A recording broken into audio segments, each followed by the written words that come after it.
l'université de Lille depuis 2 ans. Pourquoi ? Parce que 80 migrants auraient été accueillis sur le campus universitaire. C'est ce que l'affiche laisse croire. C'est faux. Nous sommes allés à la fac de Lille. Parmi les étudiants, il y a bien des migrants hébergés sur le campus, mais ils n'ont pas pris la chambre de Julie. Dans le Crous de Lille, qui a à peu près 10 000 chambres, il nous reste à peu près 152 chambres de libres au moment où je vous parle. Donc ça, c'est une chambre qui est vide ? Exactement. Ça veut dire qu'il vous en reste encore ? Voilà, ce qu'on appelle une chambre traditionnelle. C'est souvent ce type de chambre qui reste. Que vous pourriez proposer à la Julie de la famille. Une bonne nouvelle qu'on a voulu donner à David Rachlin, le directeur de campagne du Front National. Qu'est-ce qui n'est pas vrai là-dessus? Il n'y a pas des jeunes qui attendent un logement étudiant dans ce pays? Oui, à Lille, des gens ont été accueillis dans le campus universitaire. Il reste encore 100 places. Mais il y a de nombreuses villes dans ce pays où il n'y a plus de logements étudiants. Donc à ce moment-là, on ne parle pas de Lille et des migrants. Mais vous êtes dans la... Vous cherchez la petite bête, bah non, ça n'a aucun intérêt.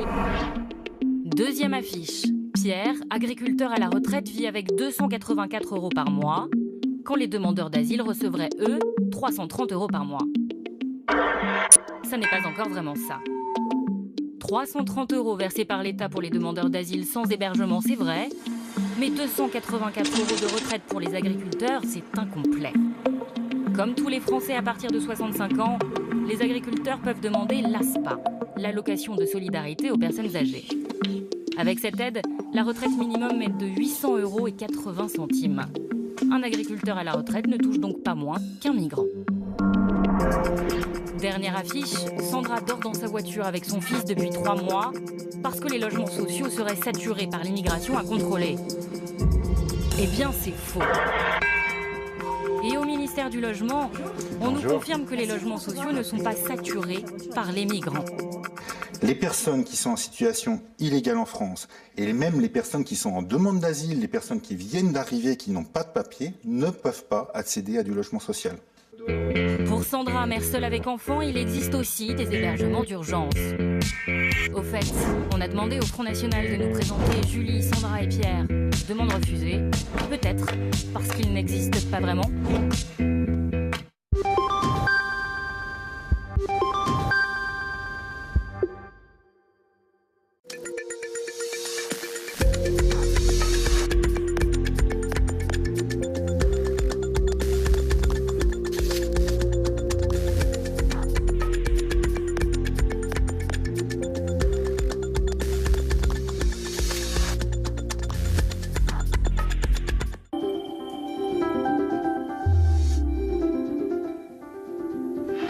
Je vous souhaite de passer une excellente fin de soirée, une très belle nuit. Nous allons avoir de la pluie.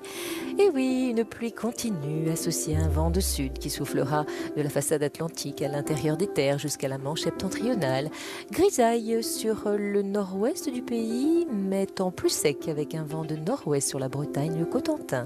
À l'avant de la perturbation, les nuages progressent, mais le ciel restera clair ce soir sur le sud-est et la Corse. Pour demain, eh bien, cette perturbation, le matin, se retrouvera bloquée un petit peu en évoluant très lentement des Pyrénées au nord. Toujours de la pluie, un vent de sud à l'intérieur du front. Dans l'après-midi, elle va glisser vers le sud, se trouvant poussée par ce vent de nord qui s'organise sur les côtes de la Manche et de l'Atlantique. Et nous allons retrouver de la pluie, mais plutôt faible, avec de la neige sur le relief des Pyrénées, du Massif central, des Alpes et des montagnes du Jura. Sur le sud-est, un petit système d'averses, toujours la tramontane. Et sur les autres régions du nord, alternance d'éclaircies, de passages nuageux, parfois quelques gouttes de pluie. Pour les températures minimales, elles oscilleront entre -1 et 12 degrés. Elles seront plus froides à l'est qu'à l'ouest où elles seront plus douces. Dans l'après-midi, même contraste. Toujours un froid plus sec sur l'est du pays et toujours plus de douceur au sud et à l'ouest. Elles oscilleront entre 6 et 18 degrés jusqu'à l'île de Beauté. Lundi, c'est un temps plutôt calme, lumineux, mais on aura sur les côtes de la Manche le passage d'un front secondaire avec un petit peu de pluie. Sur le sud-ouest et le sud-est, des résidus de la perturbation d'aujourd'hui, avec de la neige sur le relief, 3 à 5 degrés le matin, 9 et 10 l'après-midi. Mardi, une perturbation arrivera sur le nord. Ce sera la grisaille qui, effectivement, dominera, alors qu'au sud, vous aurez du beau temps ainsi qu'à l'est, 3 et 1 degrés du nord au sud, 10 pour l'après-midi. Belle soirée.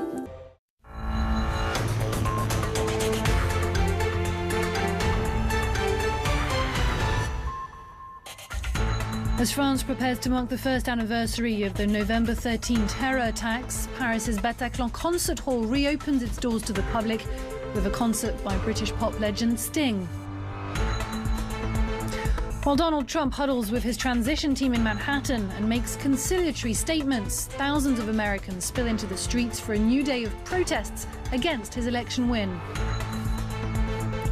And the toll rises to 52 people killed after a bomb blast in Pakistan's southwestern Baluchistan province. The Islamic State group has claimed responsibility for the suicide attack that targeted a Sufi shrine. Thank you for watching France 24. I'm Nadia Charby. Paris's Bataclan Concert Hall had fallen silent ever since the night of the 13th of November 2015, when terrorists staged one of France's deadliest assaults, opening...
Un concert pour se souvenir et aller de l'avant. À Paris, le Bataclan a rouvert ses portes près d'un an après les attentats du 13 novembre. Sting était le premier artiste à se produire dans cette salle de concert où 90 personnes ont trouvé la mort. Ses premiers mots ont d'ailleurs été pour les victimes. En Irak, les combats sont intenses. Dans les quartiers est de Mossoul, l'armée irakienne fait face à une forte résistance du groupe État islamique.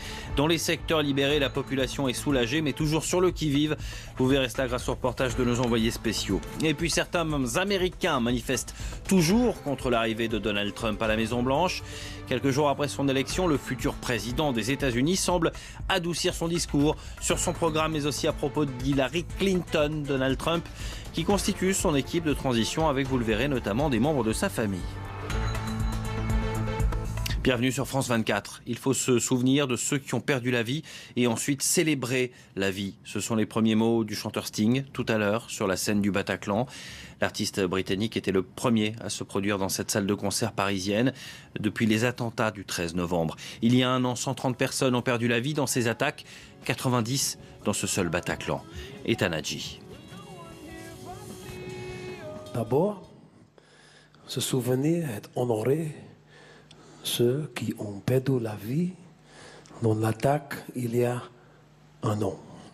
Au milieu d'une salle comble, c'est en français que le chanteur Sting a tenu à rendre hommage aux victimes des attentats. J'aimerais que nous observions une minute de silence. Nous ne les oublierons pas. Une minute de silence en mémoire des 90 personnes tuées au Bataclan, un lieu historique pour le chanteur, 37 ans après son concert avec le groupe Police dans la salle parisienne. Il est rejoint sur scène par le trompettiste Ibrahim Malouf, avant un medley de ses plus grands succès.